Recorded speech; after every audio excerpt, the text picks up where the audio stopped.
नमस्कार दोस्तों।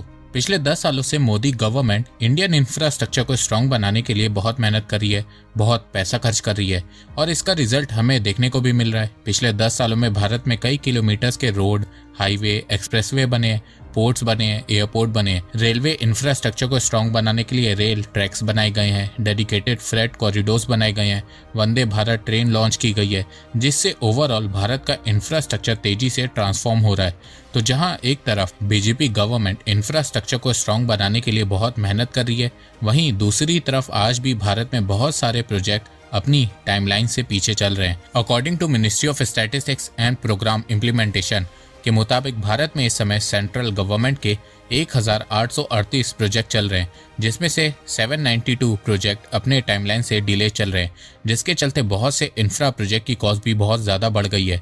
तो ये प्रोजेक्ट किन कारणों की वजह से डिले हो रहे हैं, आइए जानते हैं। तो नमस्कार दोस्तों, स्वागत करते हैं आपका चार्जिंग पॉइंट हिंदी में। दोस्तों, आज के इस वीडियो में हम जानेंगे कि इंफ्रास्ट्रक्चर प्रोजेक्ट के डिले होने से इंडियन इकोनॉमी को कितना नुकसान होता है। तो जानने के लिए जुड़े रहिए आप इस वीडियो के साथ।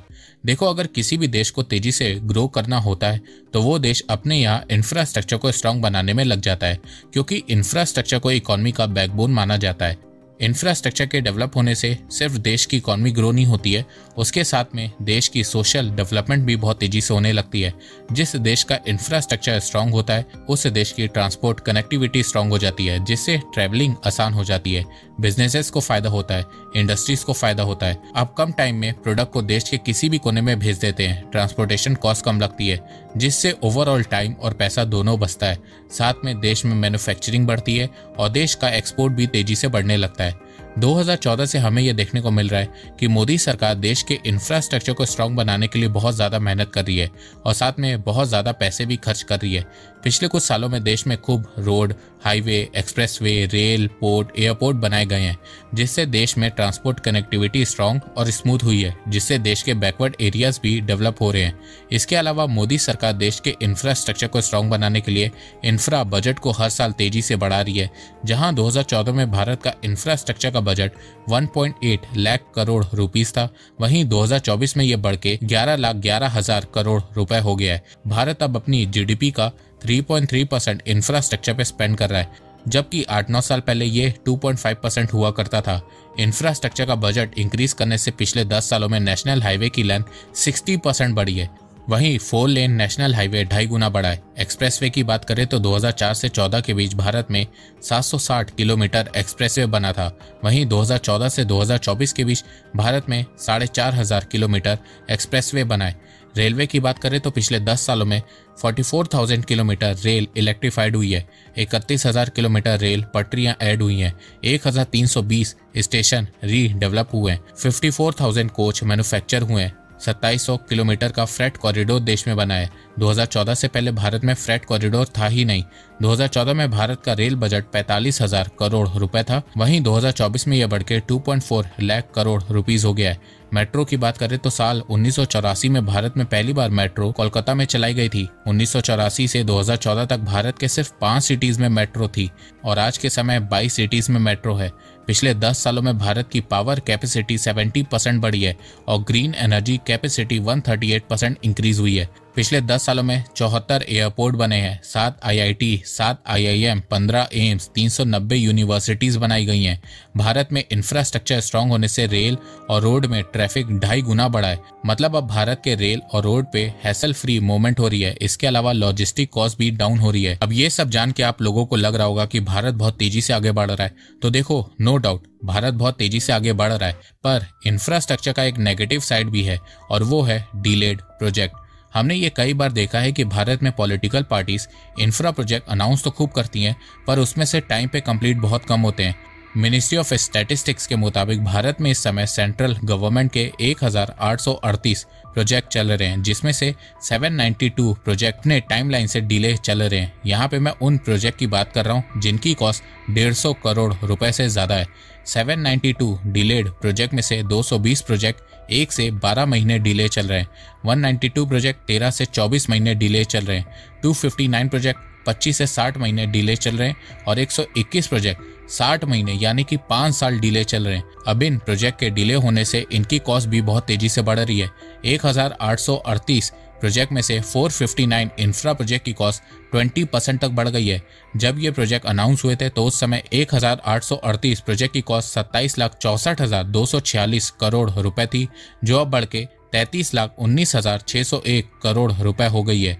इन 1838 प्रोजेक्ट की कॉस्ट 5,55,355 करोड़ रुपए यानी कि 20% बढ़ गई है। और इसमें रेलवे के प्रोजेक्ट की कॉस्ट तेजी से बढ़ी है और हर महीने ये कॉस्ट तेजी से बढ़ती जा रही है और टैक्स पेयर्स के पैसे वेस्ट होते जा रहे हैं। अब आप लोग सोच रहे होंगे कि मोदी गवर्नमेंट तो बहुत निकम्मी है, प्रोजेक्ट तो अनाउंस कर दे रही है पर टाइम पे कंप्लीट नहीं कर रही है। तो देखो ऐसा नहीं है, उल्टा मोदी गवर्नमेंट तेजी से पेंडिंग प्रोजेक्ट्स को कंप्लीट कर रही है। 2014 में भारत में 29% इंफ्रास्ट्रक्चर प्रोजेक्ट डिले चल रहे थे। फिर 2014 से मोदी गवर्नमेंट ने कई सारे इंफ्रा प्रोजेक्ट को लॉन्च किया, जैसे कि Bharatmala, Sagarmala, dedicated freight corridor, जिससे 2015 में पेंडिंग प्रोजेक्ट्स के नंबर तेजी से इंक्रीज हुए। पर फिर 2016 से 2021 तक सब स्मूथ चल रहा था। पर फिर पैंडेमिक के चलते 2022 से इंफ्रा प्रोजेक्ट डिले होने लगे, क्योंकि सेंट्रल गवर्नमेंट दूसरी चीजों में पैसा खर्च कर रही थी, जैसे कि फ्री वैक्सीन ड्राइव देश भर में चला रही थी, वेरियस पैकेजेस अनाउंस कर रही थी, फ्री राशन दे रही थी। इसके अलावा बीजेपी कई स्टेट में इलेक्शन भी हार रही थी, जिसके चलते इंफ्रा प्रोजेक्ट डिले होने लगे। कांग्रेस जहां जहां पावर में गई वहां सेंट्रल गवर्नमेंट के प्रोजेक्ट को रोकने लगी। महाराष्ट्र, कर्नाटका इसका सबसे बड़ा एग्जाम्पल है। पर 2024 के इलेक्शन के बाद से बीजेपी वापस से पेंडिंग प्रोजेक्ट्स को तेजी से कंप्लीट कर रही है। इंफ्रास्ट्रक्चर प्रोजेक्ट के डिले होने की बात पीएम मोदी ने कई बार उठाई है, पर उसके बावजूद भारत में इंफ्रास्ट्रक्चर प्रोजेक्ट डिले हो रहे हैं। तो भारत में इंफ्रा प्रोजेक्ट किन कारणों के चलते डिले हो रहे हैं, आइए जानते हैं। देखो, भारत में इंफ्रास्ट्रक्चर प्रोजेक्ट के डिले होने का सबसे बड़ा कारण पॉलिटिक्स है। भारत में जब भी किसी भी स्टेट में सरकार बदलती है, वो पुरानी सरकार के इंफ्रास्ट्रक्चर प्रोजेक्ट को रोक देती है। अभी का करंट एग्जाम्पल दूं तो कर्नाटका में कांग्रेस की सरकार बन गई है, तो कांग्रेस के चीफ मिनिस्टर ने सबसे पहला काम ये किया है कि बीजेपी द्वारा शुरू किए गए सारे इंफ्रा प्रोजेक्ट को बीच में ही रोक दिया है। इन प्रोजेक्ट के फंड को रोक दिया गया है और अब कांग्रेस इन सारे प्रोजेक्ट को रिव्यू करेगी और इसमें कितना टाइम लगेगा ये किसी को नहीं पता। देखो, कांग्रेस की ये पुरानी आदत रही है। आपको बुलेट ट्रेन प्रोजेक्ट याद ही होगा, कैसे 2019 में कांग्रेस ने शिवसेना के साथ अलायंस किया था और फिर जैसे ही शिवसेना महाराष्ट्र में पावर में आई, उन्होंने सबसे पहले बुलेट ट्रेन प्रोजेक्ट को ही रोक दिया और यही कहा था जो आज कर्नाटका गवर्नमेंट कह रही है कि हम प्रोजेक्ट को रिव्यू करेंगे। कांग्रेस और शिवसेना के चलते जो बुलेट ट्रेन प्रोजेक्ट 2022 में कंप्लीट होकर शुरू होना था, वो अब 2026-27 में कंप्लीट होगा। सोचो, अगर बुलेट ट्रेन प्रोजेक्ट होल्ड ना हुआ होता तो आज भारत में बुलेट ट्रेन चल रही होती। देखो, यहाँ पे मैं कांग्रेस और बीजेपी का नाम इसलिए ले रहा हूँ क्योंकि इनकी पॉलिटिक्स के चलते देश के टैक्स पेयर्स का पैसा बर्बाद हो रहा है और साथ में देश भी बर्बाद हो रहा है। वैसे पॉलिटिक्स के अलावा और भी कई रीजन है जिसके चलते हमारे देश में इंफ्रास्ट्रक्चर प्रोजेक्ट डिले होते हैं, जैसे कि लैंड एक्विजिशन में देरी होना। भारत में आज भी ज्यादातर लोग एग्रीकल्चर सेक्टर से जुड़े हुए हैं, उनकी रोजी रोटी उनके जमीन से जुड़ी हुई है जिसमें वो खेती करते हैं। तो इसके चलते भारत में लैंड एक्विजिशन करना बहुत ज्यादा मुश्किल हो जाता है, जिसके चलते बहुत से मेगा प्रोजेक्ट जो कई सिटीज, कई स्टेट से होकर गुजरते हैं, वो डिले होने लगते हैं। इसके अलावा एनवायरमेंटल क्लियरेंस के चलते भी भारत के कई इंफ्रा प्रोजेक्ट बार बार रोक दिए जाते हैं, खास तौर पे पहाड़ी इलाकों में। सीएजी की रिपोर्ट के अनुसार भारत में 89% प्रोजेक्ट ग्रीन क्लियरेंस के चलते डिले होते हैं। इसके अलावा प्रॉपर प्लानिंग भी ना होने से कई बार प्रोजेक्ट डिले हो जाते हैं, जैसे कि कभी प्रोजेक्ट की फाइनेंसिंग में प्रॉब्लम आ जाती है, तो कभी इंजीनियरिंग में, तो कभी टेंडर, ऑर्डर, इक्विपमेंट सप्लाईज में, तो कभी लॉ एंड ऑर्डर में प्रॉब्लम आ जाती है। और इसका सबसे best example Mumbai to Goa highway है। मुंबई से गोवा जाने वाला हाईवे 14 साल से बन रहा है। इस प्रोजेक्ट की कॉस्ट 7,500 करोड़ रुपए थी और ये प्रोजेक्ट 2016 में कंप्लीट होना था, पर पॉलिटिक्स और कई मेजर इश्यूज के चलते ये प्रोजेक्ट अभी तक कंप्लीट नहीं हो पाया है और अब इस प्रोजेक्ट की कॉस्ट 15,000 करोड़ रुपए हो गई है। मुंबई टू गोवा और ये जो सीधी सिंगरौली, इसके ऊपर किताब लिखी जा सकती है। सर, ये दुर्भाग्यपूर्ण है। इसके अलावा मेरे पास कोई जवाब नहीं। पहली पार्टी फेल हो गई, वो एनसीएलटी में चली गई, उसको टर्मिनेट किया तो कोर्ट में गई, कोर्ट स्टे दिया तो अवार्ड नहीं हो पाए, फिर अवार्ड किया तो दूसरी पार्टी आई, वो भी अच्छी नहीं निकली। अब प्रोसीजर ये है कि कानून के हिसाब से अगर वो काम भी नहीं करता तो भी उसको नोटिस देना पड़ता है, उसको टाइम देना पड़ता है, फिर वो कोर्ट में जाता है, फिर आर्बिट्रेशन, काउंसिलेशन।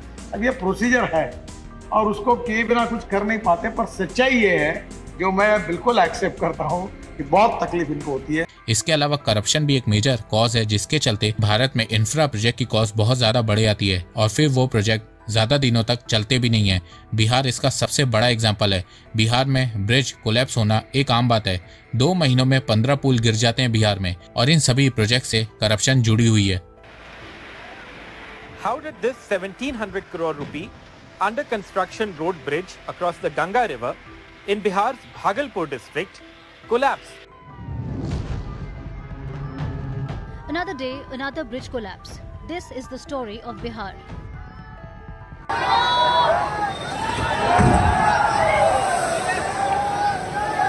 तो देखो, अगर भारत को तेजी से ग्रो करना है तो उसे इंफ्रास्ट्रक्चर पे स्पेंड तो करना ही होगा, पर साथ में प्रोजेक्ट को टाइम पे कंप्लीट भी करना होगा, तभी भारत तेजी से ग्रो कर सकेगा।